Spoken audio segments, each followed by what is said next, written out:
trying to lock all of us off, we have roads tore up. We're currently kind of got in pretty good shape, but there has been an interstate program, 120 million to repair and rebuild all the roads on the tribe. We need to get into that fund that. Go to the government, they don't, they say go ask your governor for money. So with that one, I'm saying that we need to go after that taxation plan. Either we need to tell them that we're going to put a taxation plan and we run it. And I do believe that that's going to be one of the things as far as how much money that we get out from the as far as the tribe. And I guess there's where, so 10 minutes I can talk about anything here. There's a lot of other issues. I want to stay as far as the game. And I want to thank everybody for coming this evening. It's very important as far as who's representing our segment. And whoever's in there, I want to say as far as stand up for a second. When they say something that we don't need, stand up for. Because I believe our community has been so far quite a bit. We need to move on in that direction. And with that, I want to thank you guys very much. I will be having a dinner on 13th at 6 o'clock. I don't know if this is open, but you're all welcome. And there's where I'd like to listen to you, your concerns, and believe me, there's many more. Thank you. Okay, thank you. I've known Scott for quite a while. He was my teammate in high school, and he went to Winona State. Good work, good speech, thank you, always looked up to you. So I want to say thank you for that. I don't see George Pastoff. George here? Anywhere? Okay, George is here. That's wonderful. That's our travel. I do believe you're still on travel good. A lot of years practicing. So Vance, turn it over to you.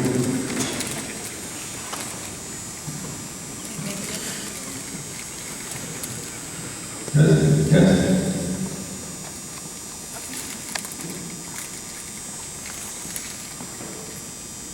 It's a thing that community to put us on. Gives us a free time to talk. My main reason for running for office is I have questions on the budget process. There's two things really. So one will go in the budget. In 1984, the tribal members voted on a spending plan, and that was from the document 360. We settled our last land plan. And might have been an overlap with Chippewas in the eastern part of the state. And we got $30 million. At that time, of course, there was 80-20. Some of you remember in younger days. Anyway, it turned out to per cap 80%. And that was $4,000 a good used car. And some powwows and rodeos and other things. But then 20%, the members got to vote on. You did, or some of you did. Younger ones, you weren't around in 1984. But the point of it is, you actually voted. One of the best things we have today is that burial plan. 4,000 activities. You look at these other tribes, when somebody passed away, what do they get?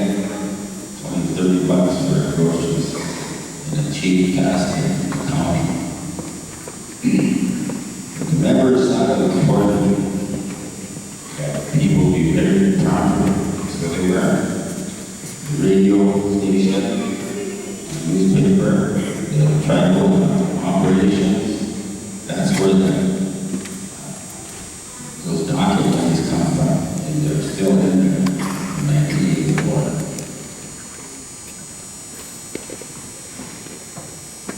Today, the tribe is getting quite a bit of funds. But the problem I see is, unlike 1984, you don't have a say.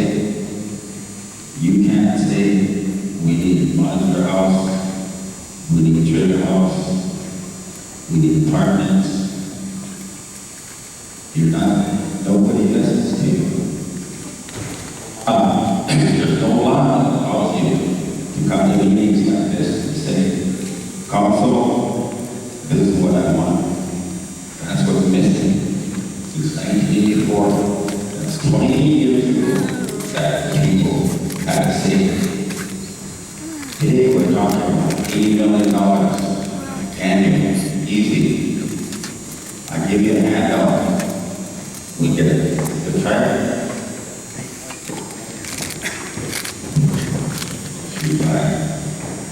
Okay, 3.8 billion a month comes in to Whitby, the finance wizard from oil royalties,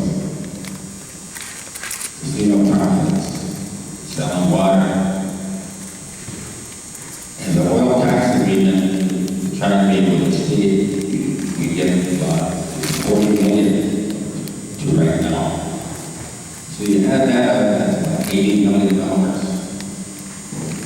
And the gas tax, that's about $1 million a year. That's the taxes you pay every time in the pump, and that refund goes to the tribe. And I did that Van versus North Dakota case in 2003 to 2007. We won an injunction in state court, and the tax is illegal. Everybody knew this, so the tax was fighting. I remember I was at the gas station about 1977. Tony Mann was running that gas station. I said, Tony, how come you did the pay state tax? The track won't do anything. So all those years we paid that tax for nothing, we didn't get nothing back. So agreement was made after that Mann versus North Dakota case. Then the DP moved back to the council, and they gave the part of 80 million, sliced it up. And one of the first things they did lately is in August 2012, they bought this Giving Ranch for $1.8 million. Now, did you have to say if you wanted a ranch besides Sugar Fork? They shouldn't ask me about it. Now, let's talk, by the way, on family background. My dad is there with that senior, my mother's Uganda patron. And her mom was telling Renell, and they have a lot of things lucky on here that has to do with many of you and your relatives. And my big grandma is Josephine Malnor. By the way, Louis Victor was my grandfather. And he was born in 1877, died in 1848. But when he was young, the husband ran was up by Fort Buford hunting, and the army brought him back. So Louis Victor and Jim Victor were young boys, 19 years old, and they had to walk back from Fort Buford to there to shelter their independence area. So that's where I come from. So those days was a lot tougher to be a tribal member. Nowadays, it's part of the BNA, you go and you get a tribal ID, then you go and ask the BNA if they order my check. But it was a big joke.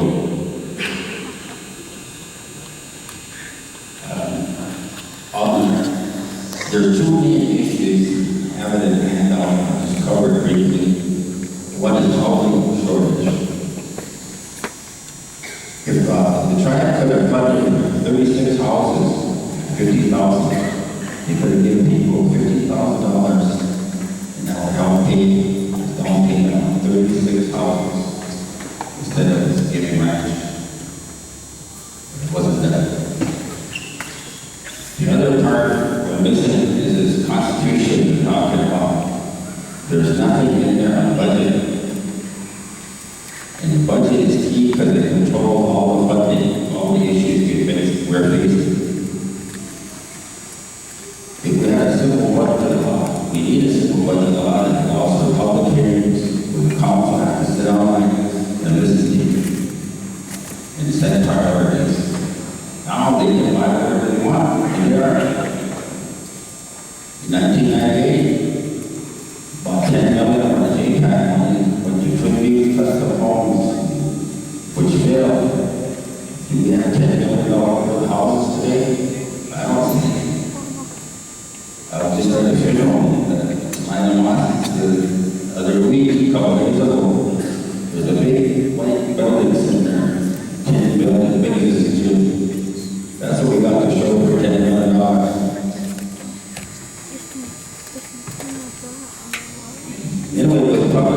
carries. You can push it through constitutional amendment or the council. But with the council plans, I think it's going to take a official or referendum vote before it will allow you to speak. This 80 million, that's annual, that's not on federal monies. But my main issue is we need better laws on funding, budget. In 2013, the state's going to meet, and they have millions and billions. They have public hearings where everybody can come in and talk. The representatives listen to them. But here we don't. What happens in Port Rico? You try to get on a council agenda so you can go in there and get a few bucks from the council for your school, your child education, maybe a new door, loan. But things are out of whack on funding. So those are my main concerns. Anyway, that's all I have. And that's it. You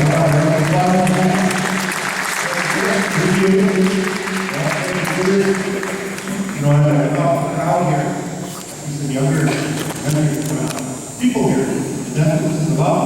I'm school guy here, I'm sitting all weekend, I'm out there. That's fun, well, you guys, it's good to know that you're here and getting issues happening in your community. I do believe the next person on our agenda, I will hear from Kenny, Louis Kenny Hall. I'm going to go for the podium here.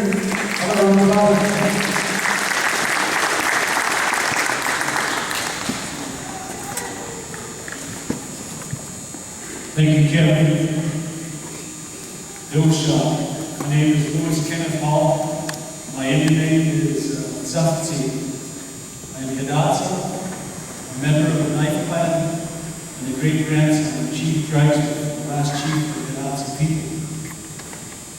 I am the son of the late William Hall Jr. and Ellison Drysdale Hall. My great grandparents of Sarah Fredericks and Jim Hall. Also coming from that side of the family, Sheepgates. I am married and alcohol and drug free. I was born and raised in the Newtown area and graduated from Newtown High School. I received my bachelor's degree in physical education from Mary College, now called the University of Mary. I would like to wish all the candidates the best of luck in your endeavor. And I'd like to thank the community board for hosting this forum, and also the ACES group for providing a meal this evening. I am running because I feel that we need to get back to a value-based leadership.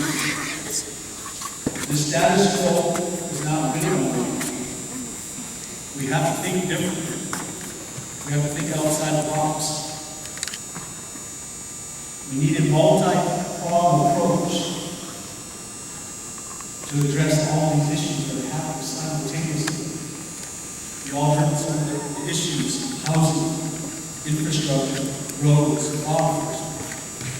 Those are huge issues.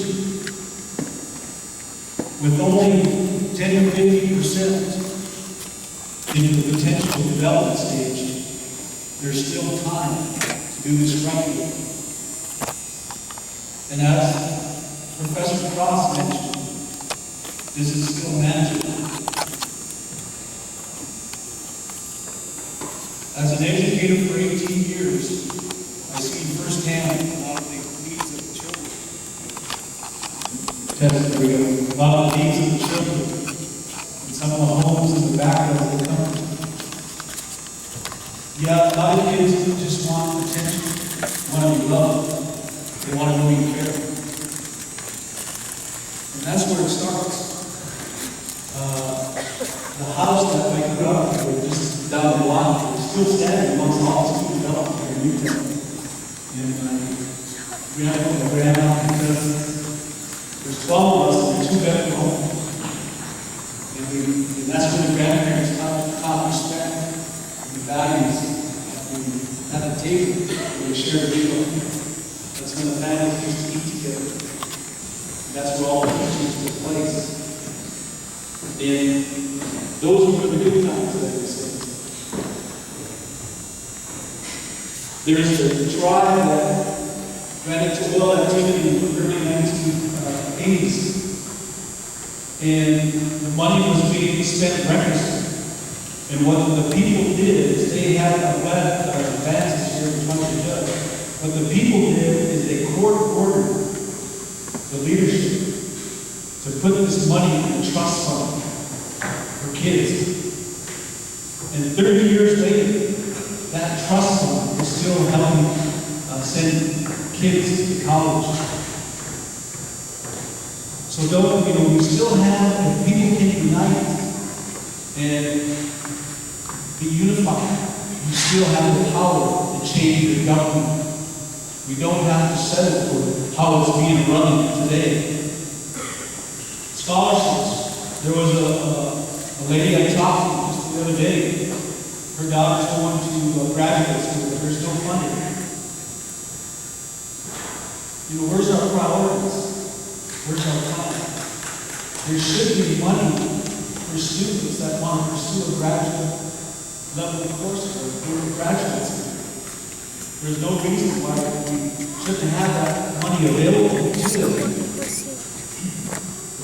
Our children deserve the best.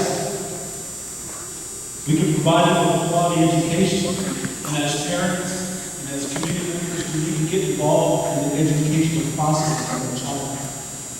We need to be there for support, like our parents did to us. They were there for support, encouragement, and always stood by our side. We need to look at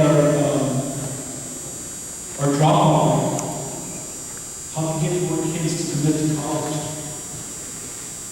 That's the challenge that the leadership is facing today, is where is our workforce coming? When the wealth comes to our families, our tribes, how are we going to mobilize and get kids to work? What's our incentive? Where are we going to get that workforce from? I had the opportunity to be involved with the healthcare for close to 10 years.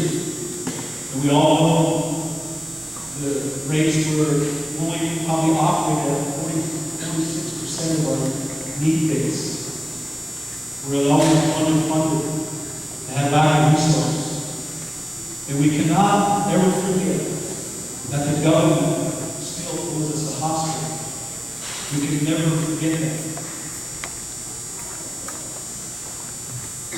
One of the basic needs for our elders is an assisted living facility.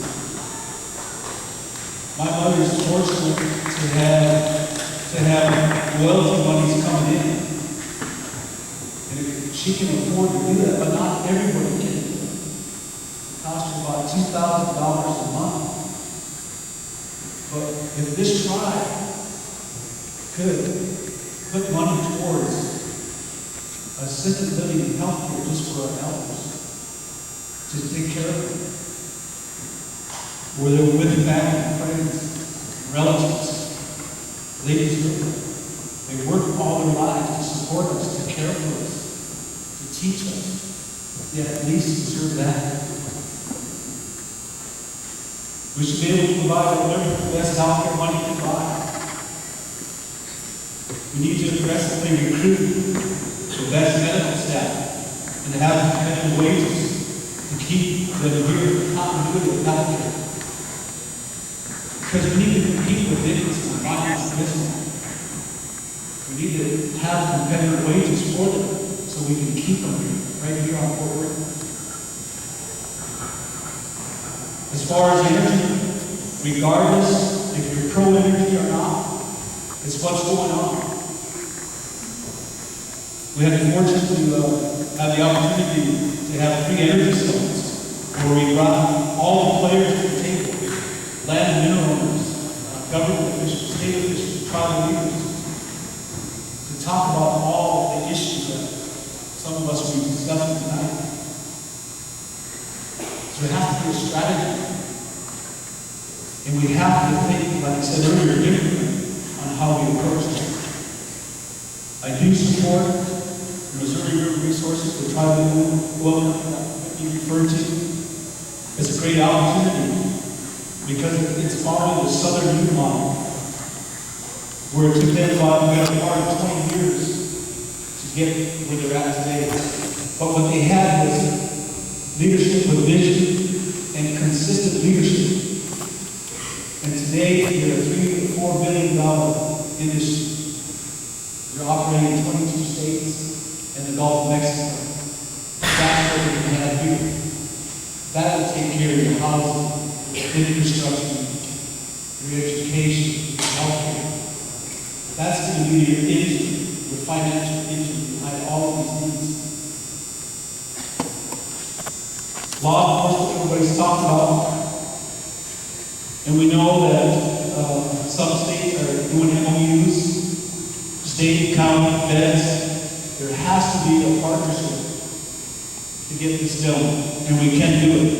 It takes the whole council to work together to accomplish these things, to think about the people first and not the self-interest.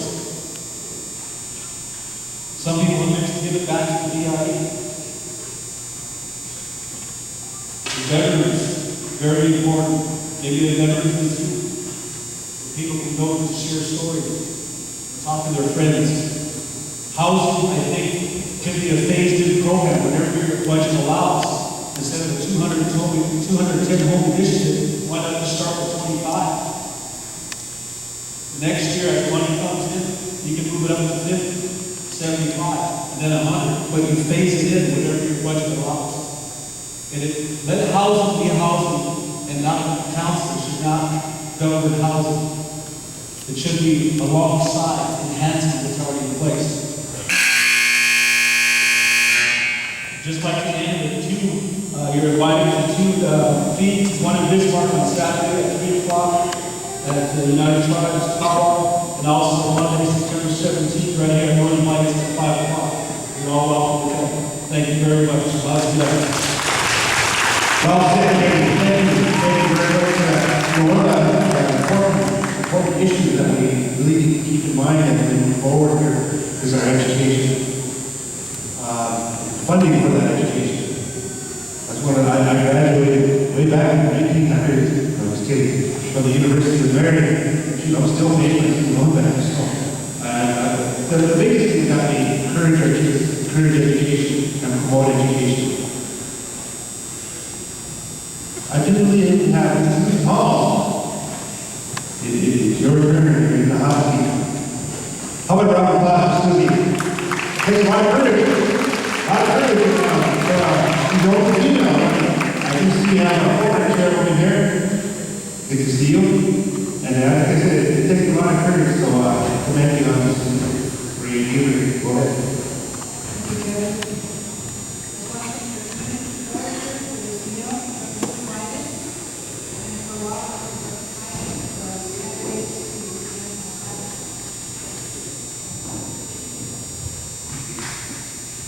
I'm also really happy to see the number of interested voters that are here tonight, because this is what we're going to be dealing with in the future, is getting the support from the voters.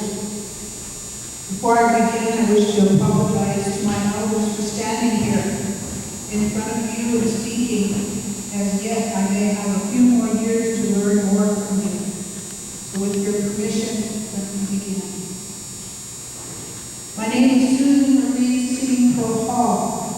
My parents are John and Fern Sitting Crow. My grandparents are Philip and Rose Hand, and John Sitting Crow and Susie Blackhawk Sitting Crow. I come from a rich heritage. I have lived here my whole life. I have worked here my whole life.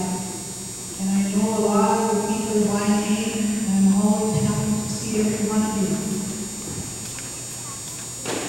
I'm a humble person, and I firmly believe I can represent and be that voice for the people of the new Humboldt Shell segment. I wish all candidates good luck, and as I go into my speech, I in no way intend to disrespect anyone. 10 minutes is not a long time to speak and present what needs to be said or discussed. I have operated in my career with structure and That is what I know. I have visited already many homes, and yet I still have more to visit. But what you want is solutions. I have handed out a handout to everyone. It's titled Tribal Government